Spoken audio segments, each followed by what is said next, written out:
भगवान ने बांसुरी बजाई। रात्रि के समय भगवान ने बांसुरी बजाई। जब प्रतिदिन बांसुरी बजाया करते थे, जब प्रतिदिन बांसुरी बजाते थे तो सभी को सुनाई देता था। महाराज की तैयारी प्रारंभ हो गई। जब प्रतिदिन बांसुरी बजाते तो सबको सुनाई देता था। गौ इत्यादि बछड़े जो भी गोपगान रहते सबको सुनाई देता, परंतु आज सिर्फ गोपियों को सुनाई दिया जो भगवान से प्रेम करती है। आज उन्हीं को सुनाई दिया क्योंकि चीर हरण की लीला भी तो करनी है। भगवान ने बांसुरी बजाई, सब गोपियां दौड़ी दौड़ी चली गई। सब एकत्रित होकर सब गोपियां आई। देखिए इसमें राधा जी भी आई, परंतु कहीं विशेष नाम व्यक्तिगत राधा जी का भागवत में नहीं उच्चारित है, कहीं भी वर्णन नहीं है कि राधा शब्द है। इसलिए जैसे सुखदेव महामुनि ने गायन किया, हम भी उसी प्रकार से गायन करते हैं। सभी गोपियां एकत्रित होकर के आई।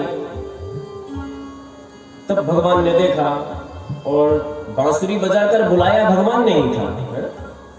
बांसुरी बुला करके मानो संदेश परमात्मा ने ही दिया कि आओ सब लोग एकत्रित हो।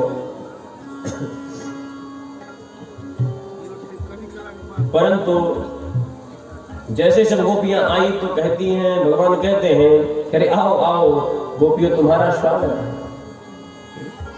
गोपियों ने सुना तुम्हारा स्वागत है। गोपियां अत्यंत प्रसन्न हुई कि बुलाया परंतु स्वागत भी हमारा कर रहे हैं। तब भगवान कहते हैं कि अच्छा ठीक है, आए हो तो आप लोगों का स्वागत है, परंतु किस कारण से आए हो। जब भगवान ने ये कहा कि किस कारण से, श्रोतागमन कारण, किस कारण से आप लोग यहाँ पर उपस्थित हुए हैं, तब गोपियां सोचने लग गई कि देखो पहले तो बांसुरी बजाकर आप ही हमको बुलाते हो और फिर पूछते हो कि क्यों आई हो। अब तो गोपियां कुछ बोल भी नहीं पा रही। शांत मन होकर के गोपियां बैठी हैं, बोलना चाहती हैं पर बोल नहीं पा रही।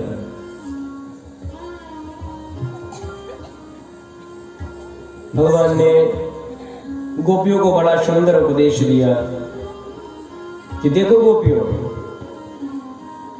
एक पतिव्रता स्त्री को रात्रि के समय किसी पराये पुरुष से मिलना नहीं चाहिए।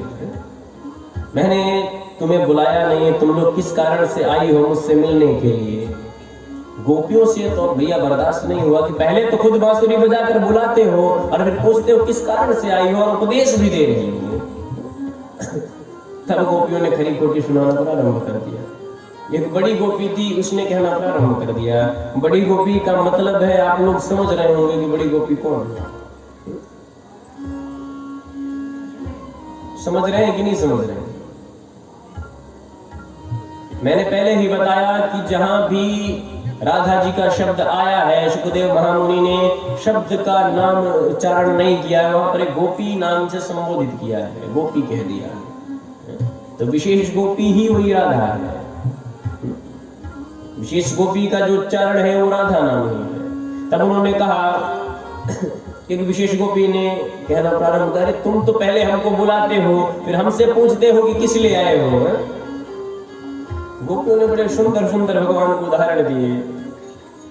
कहा कि आप किस पतिव्रता की बात करते हो। हम तो जानते हैं कि जीवन में अगर हमारे कोई पुरुष है, ये जो हमारे पति हैं, किस जन्म के पति हैं, अगर जीवन में हमारा कोई सच्चा पति है तो वो परमात्मा है। हमारा जीवन में आपके अतिरिक्त कोई और नहीं है। ये तो सब छलावा है, एक मिथ्या है। अगर कोई सत्य है तो वो सत्य आप हो। भगवान ने दिव्य आवा छवा को देख करके भगवान ने कहा, भैया क्या भावना है, ये तो गोपियां तत्वज्ञानी है, इनको क्या समझ। भगवान ने गोपियों का भाव सुना और अत्यंत प्रसन्न हो गए। उन्होंने कहा वरदान मांगो। उन्होंने कहा महाराज हमारी इच्छा है महाराज की। उन्होंने कहा अभी तो वो समय नहीं आया है, परंतु मैं अवश्य महाराज की लीला संपन्न करूंगा। अभी आप लोग अपने अपने घर को प्रस्थान करो। सब गोपियां अपने अपने घर चली गईं। समय बीता, दीपावली का समय आया और इधर नंद बाबा इंद्रदेव के पूजन की तैयारी करने लगे।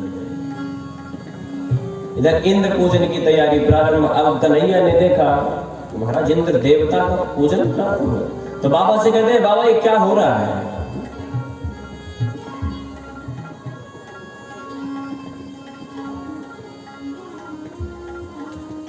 तब बाबा ने कहा कि बेटा यहाँ हम लोग अपने इष्ट देवता की पूजा करते हैं, हम इंद्र देवता की पूजा करते हैं, और जब वो प्रसन्न होते हैं तब वो वर्षा करते हैं, तब घास उत्पन्न होती है, तब हमारी गैया खाती है, तब फसल उत्पन्न होती है, इसलिए हम उनको प्रसन्न करने के लिए पूजा करते हैं। तो कन्हैया कहते कि अच्छा अगर आप लोग पूजा नहीं करोगे तो क्या वो वर्षा नहीं करेगा? इसका मतलब तो बाबा वो स्वार्थी हुआ, इसका मतलब तो वो निर्दयी है, स्वार्थी है। आप इसकी अगर गुणगान करना बंद कर दोगे तो आपकी सुनेगा नहीं, उसके वश में है जो वर्षा नहीं करेगा। बाबा ने कहा अच्छा बेटा तू क्या करे, तू ही बता दे, तू ही बता क्या किया जाए।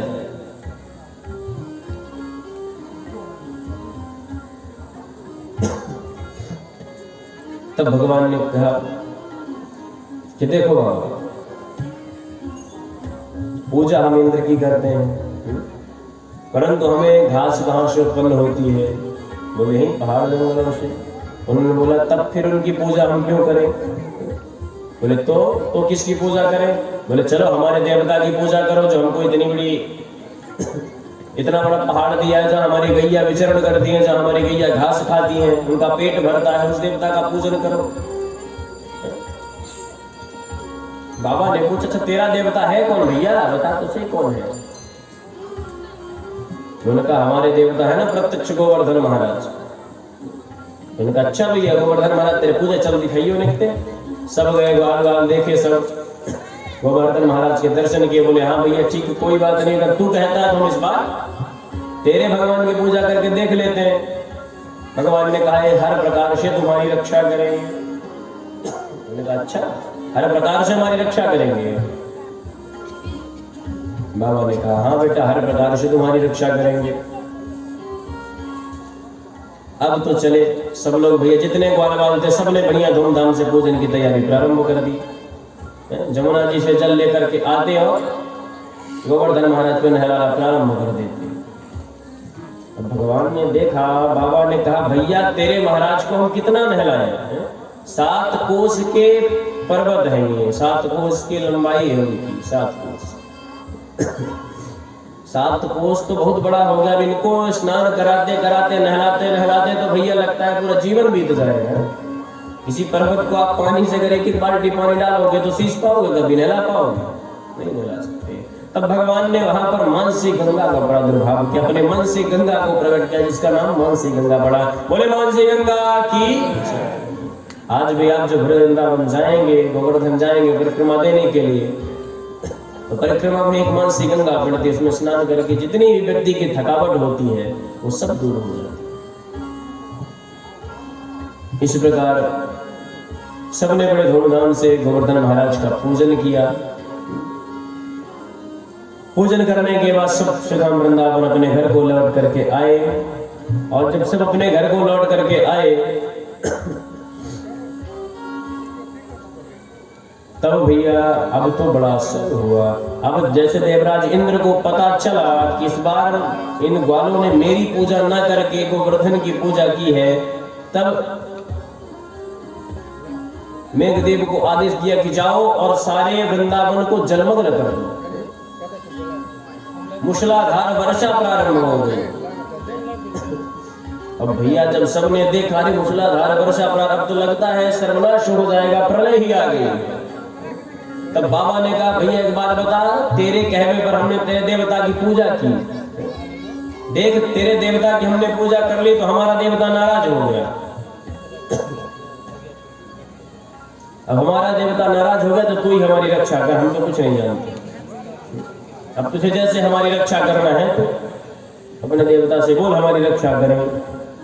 तब कन्हैया ने कहा अच्छा बाबा ऐसा है तो चलो हमारे देवता ही रक्षा करेंगे आपको, आपने उनकी पूजा की है तो आपकी रक्षा करना उनका कर्तव्य है।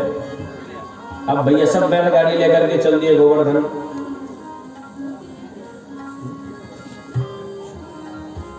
अब सब लोग पहुंचे कहां?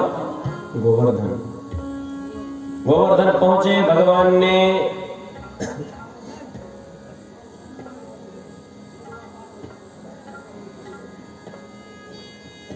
गोवर्धन महाराज को प्रणाम किया। प्रणाम करते ही 7 कोस के गोवर्धन को 7 साल के कृष्ण कन्हैया ने एक उंगली पर धारण कर लिया। बोले गोवर्धन धारी कृष्ण कन्हैया लाल की। जैसे भगवान ने गोवर्धन को चिंगी पर धारण किया, सबने भैया डंडे लाठी लगाना प्रारंभ कर दी। नंद बाबा के पास, जिसके पास जो डंडा था, सबने लगाना प्रारंभ कर दिया। अब देखते देखते 6 दिन बीता। इंद्रदेव लगातार मूसलाधार वर्षा प्रारंभ है। 6 दिन बीते। अब बाबा ने कहा और ग्वालों ने कहा, कन्हैया तू 6 दिन से एक ही समय एक ही जगह पर तू खड़ा है, एक ही उंगली पर तूने गोवर्धन को धारण कर रखा है। अब एक काम कर, थोड़ा सा आकर के तू भी आराम कर ले, है? थोड़ा सा आकर आराम कर, तब तक हम लोग हैं संभाले हैं इसको। और तुझे क्या लगता है कि तूने इतनी छोटी सी उंगली, कृष्ण उंगली से तूने इस गोवर्धन को उठा रखा है। अभी देख, हम सब भी डंडा लगाए कब से खड़े हैं, तब ये गोवर्धन टिका है। भगवान ने कहा, अच्छा बाबा ऐसा है। उन्होंने कहा, ग्वाल वालों ने कहा, महाराज तुम आओ आराम कर लो तनिक, थक गए होगे, बहुत दिन से तुम भी लगे हो, तो थोड़ा तुम आराम कर लो, तब तक हम लोग सेवा कर लो। हम लोग डंडा लगाए खड़े हैं। भगवान ने कहा, अच्छा अच्छा, तो इनको लगता है कि गोवर्धन इन्होंने उठा रखा है? इनको ये लगता है कि गोवर्धन इन्होंने उठा के रखा है। अब भगवान ने थोड़ा सा उसको नीचे झुकाया, सबके डंडे टूट गए, सबका लाठी डंडा टूट के पड़क करके गिर गया। सबने कहा, नहीं भैया कन्हैया संभालना नहीं थे, इसको हमने नहीं उठाया महाराज, हम समझिए इसको तूने ही उठाया, हमारे बस की बात नहीं है इसको उठाना। अब तो महाराज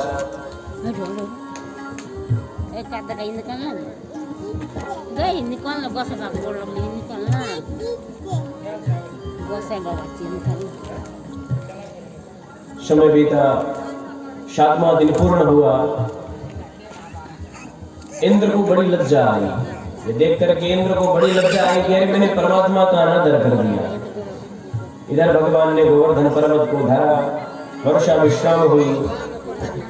वर्षा विश्राम होने के बाद सभी ने कहा, भैया तूने तो सही कहा था, हमने तेरे देवता की पूजा की, तेरा देवता तो प्रत्यक्ष दिखता भी है, तेरा देवता तो आ गया।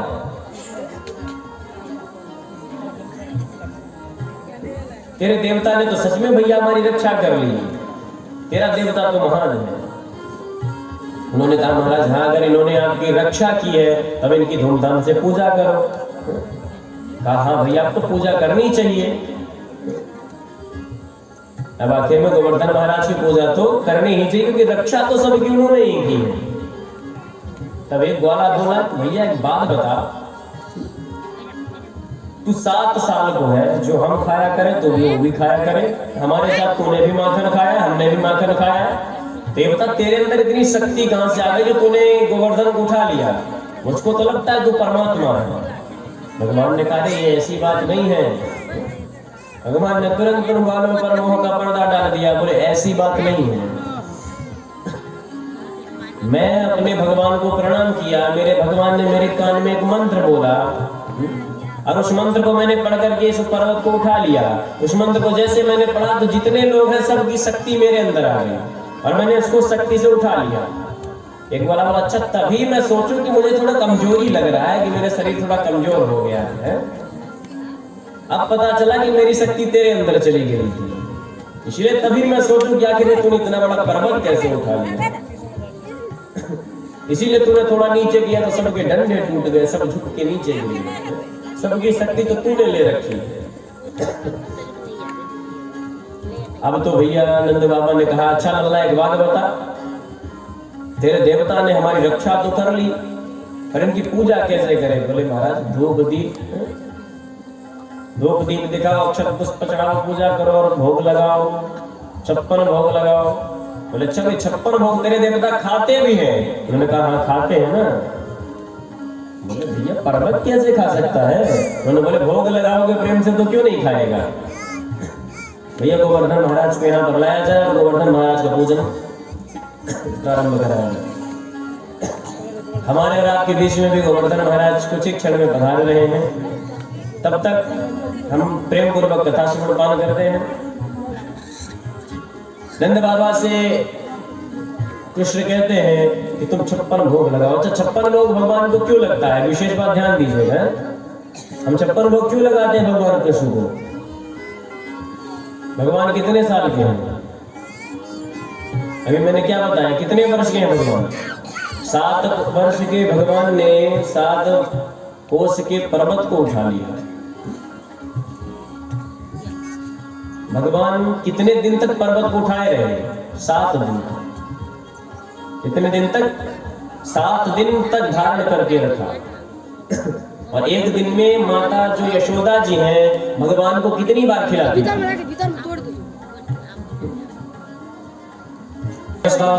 अष्टनेमिः सुतिनो बृहस्पतिर्दधातुः। ओम द्यौः शान्तिरन्तरिक्षं शान्तिः पृथिवी शान्तिरापः शान्तिरोषधयः शान्तिः वनस्पतयः शान्तिर्विश्वे देवाः शान्तिर्ब्रह्म शान्तिः सर्वं शान्तिः शान्तिरेव शान्तिः सामा शान्तिरेधि यतो यतः समीयते ततो न भयं गुरु शन्नः प्रजाभ्यो भयं न पशुभ्यं शान्तिः शान्तिर्भवतु।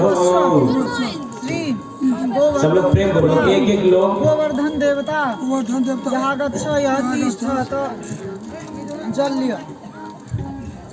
एक करके पूजन करेंगे। भी कथा भी पूजन कर लेने दीजिए, इसके तत्पश्चात आप लोग पूजन करें। एक पुष्पांजलि गोवर्धन देवता भ्यो नमः। छिट दियो जल और धोती चढ़ा दे भगवान को। तो ये चरण चढ़ा दे बीच में लियो जल लियो। एतानि गंध पुष्प धूप दीप तांबूल जथाभार नानाविध पुष्पांजलि श्री गोवर्धन देवता भ्यो नमः। ये प्रणाम कर सब गोटा पूजा करे चलो ये सब ला लियो अपना सारी सब करती पूजा। चलो